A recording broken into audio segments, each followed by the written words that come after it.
Let's go!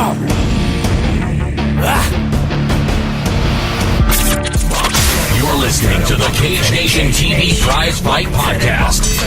Coming to you from the Candid Cameron Studios in State College, Pennsylvania. Here's your host, Albert Cameron.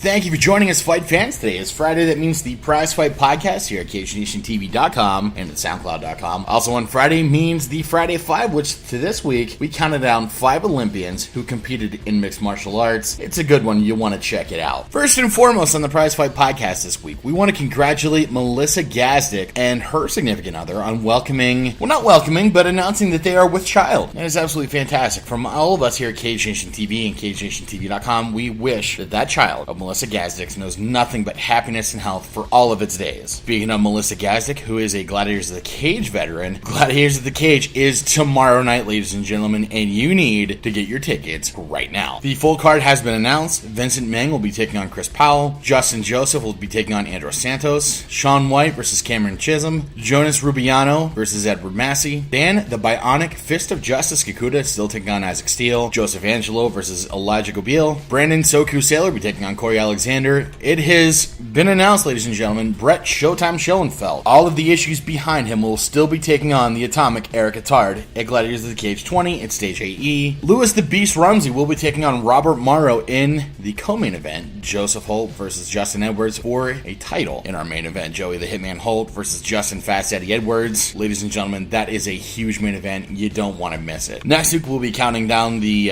fight card to Pinnacle FC. It is a big month, the month of March, for mixed martial arts. If you sit around saying, oh man, I could get to Pittsburgh, but I kind of rather sit around and scratch myself. But I'm a big fan of MMA. I don't want to hear it. Absolutely not. I don't want to hear it. If you're a fan of MMA, you can get to Pittsburgh. Missing these fights, missing Gladiators of the Cage and Pinnacle FC next weekend, I got no time for it. These are explosive cards. The fighters at tomorrow are fighting today. You can see it. Great atmosphere, reasonable ticket prices. You need to get down to Pittsburgh. Of course, this weekend, St. Patrick's Day, and a happy St. Patrick's Day to all of our Irish folks and all of our Irish folks who are just Irish for the weekend. Happy St. Patrick's Day from Cage Nation TV and CageNationTV.com. Justin Gaethje suspended indefinitely and has his title stripped at World Series of Fighting for a backflip celebration. Why?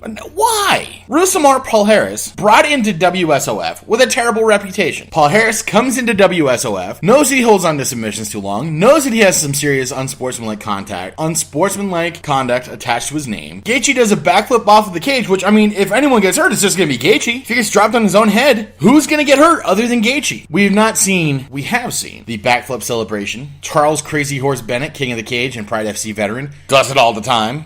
Mocks the ref during the pre-fight instructions, jumped up in the corner, challenging people to come at him. We've seen it. Mark Coleman tried to do a flip, just ended up dropping himself on his head. I'm curious, and if anyone knows, I'd love to find out. What is it about the backflip celebration that was deemed suspension worthy? I understand that Gaethje was warned before the fight not to do the backflip celebration, but what was so bad about it? What is so terrible about a backflip celebration whenever, the man defended the title, or won, he won a fight, he survived the fight without getting knocked out, without being separated from consciousness, I'd do a backflip too. If I could get my physiology to do a backflip off the side of the cage, I'd probably do it too. I don't get it. I don't understand it. What is so terrible about a backflip? And if you know, please tweet us at CageNationTV.com. Shoot me a text if you got my number. Comment on Facebook at CageNationTV.com. I'd love to find out. Well, it's approximately 12:43 on a Friday that I'm recording this. And as of right now, Kama Worthy, the Death Star, will still be fighting at Gladiators of the Cage 20 at Stage AE in Pittsburgh. Now, as of day before yesterday, Kama Worthy did not have a fight. The Pennsylvania State Athletic Commission pulled that fight, and Kama Worthy was not happy. The fight was pulled at last minute. Something with Kama Worthy's opponent didn't sit well with the Pennsylvania State Athletic Commission, so the fight was pulled just days before the fight. Now that, ladies and gentlemen, pissed Kama Worthy off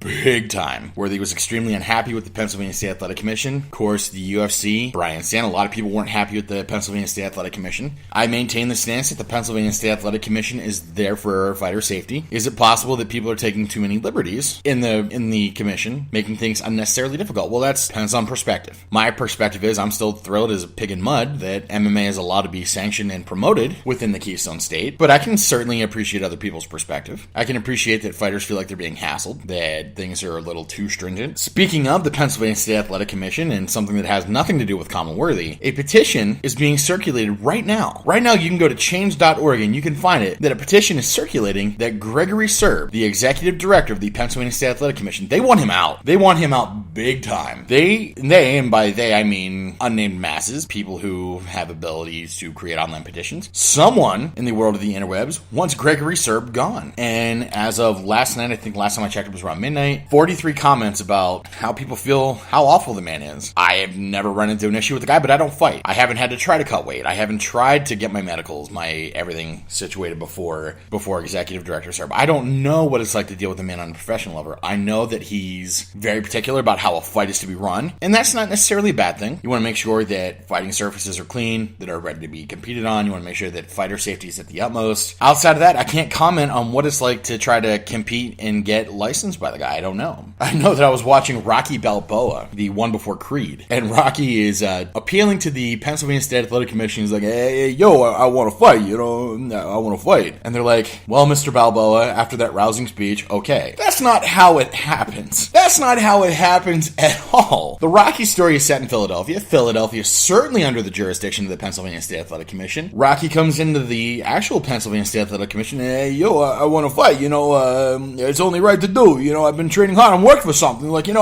they say no, and that's the end. Rocky Balboa doesn't get to fight because he's too old, and the Pennsylvania Athletic Commission says no. That's just how it is. Well, speaking of people who are mighty pissed off, the big news this week is that Dan the Beast Severn has completely lashed out at the world's most dangerous man, Ken Shamrock. Dan Severn's pissed. Dan Severn had a fight coming up with Ken Shamrock. Ken Shamrock wasn't able to fight. Tank Abbott was put in. Tank Abbott was not able to pass his physicals. Dan Severn took to the media and completely lashed out. Is he pissed off at Tank Abbott? Absolutely not. He's pissed off at Ken Shamrock. Dan Severn sent an email round to every media outlet he knows, including Cage Nation TV, and he says that the fight was supposed to take place, Dan Severn versus Ken Shamrock in a mixed martial arts match. Ken Shamrock will not be fulfilling his obligations. Ken Shamrock allegedly signed a letter of intent, an LOI, and took a $5,000 advance on his guarantee. When the Your Show representative reached out to Ken and say, hey, you're fighting Hoist Gracie soon, is that going to be a problem? He said, no, we pushed the fight back a week. I said it myself that when this fight was announced that, well, if he's fighting Hoist Gracie and he gets knocked out, that could be a 40, 30, 45, 60 day ordeal. Ken says, no, it'll be fine. Dan Severn, when they approached him, said, is that a problem? Dan says, absolutely not. But I would recommend we push the show back about a month because if Ken gets hurt, at the minimum, there'd be a 30-day suspension. Now, March 17th, just 3 days before the UR show will take place. And of course, if you want more information on this show still taking place, you can go to urshow.tv. Dan has been fielding questions left and right about Tank Abbott not being able to pass his medicals. Dan's disappointed, but he does not blame Tank. Tank Abbott was not meant to be the initial opponent. Tank tried to get clearance. He tried to compete to make sure the fight still happened, but Tank couldn't make it happen. That responsibility does not fall on Tank. Tank did not sign the LOI. Tank did not take the guarantee. Now, of course, this is all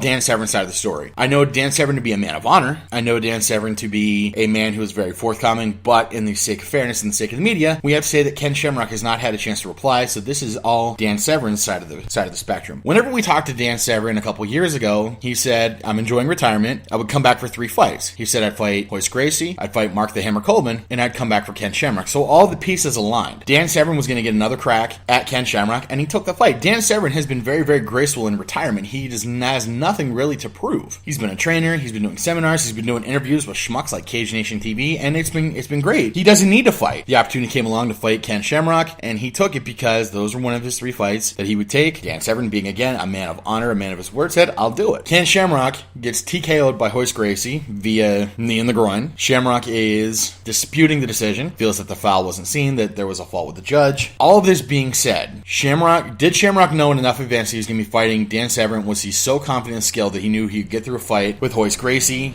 and still be able to fight Severn? It's hard to say. Again, I'm not privy to the information in the Shamrock camp. Everything I'm reporting on is the Dan Severn side of the story. Dan Severn has explicitly said that Ken Shamrock, he called him the Sham, not the world's most dangerous man. He is, in Dan Severn's letter, he is Ken the Sham Shamrock, did not have the balls to climb into the ring with Dan Severn. He says, and I quote, MMA stands for mixed martial arts. You walk into any martial arts training facility, karate, kung fu, judo, boxing, wrestling, the list would be endless, the names you could mention here, and you see all kinds of words that they're posted on the walls, that the students should be learning words like honor, respect, courage, and discipline. Dan goes on to say, I think Ken needs to go back to MMA school and learn true values of what martial arts means. Dan peppered that sentiment with saying, P.S. when I looked up what sham meant, it said, 1. A thing that is not what is purported to be. 2. Bogus, false, fake, pretend, feigned, simulated, false, artificial, bogus, insincere, contrived, make-believe, fictitious, imitation, mock, counterfeit, fraudulent, pretend, put on phony, pseudo. All appropriate, says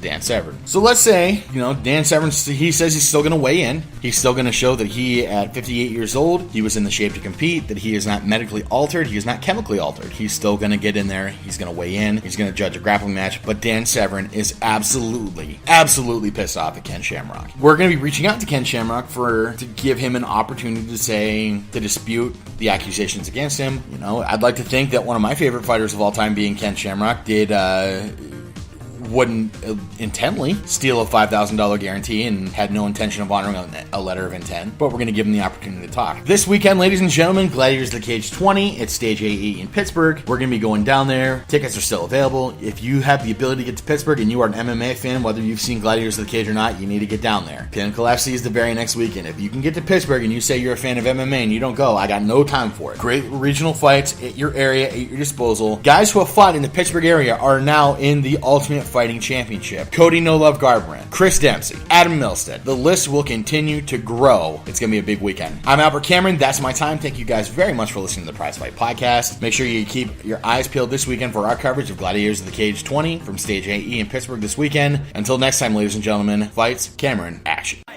Thank you for tuning in to the Cage Nation Prizefight podcast. All rights reserved, 2015-2016 Planetary Sports. The Prizefight podcast is part of the Cage Nation Broadcast Network. For more information, visit www.cagenationtv.com.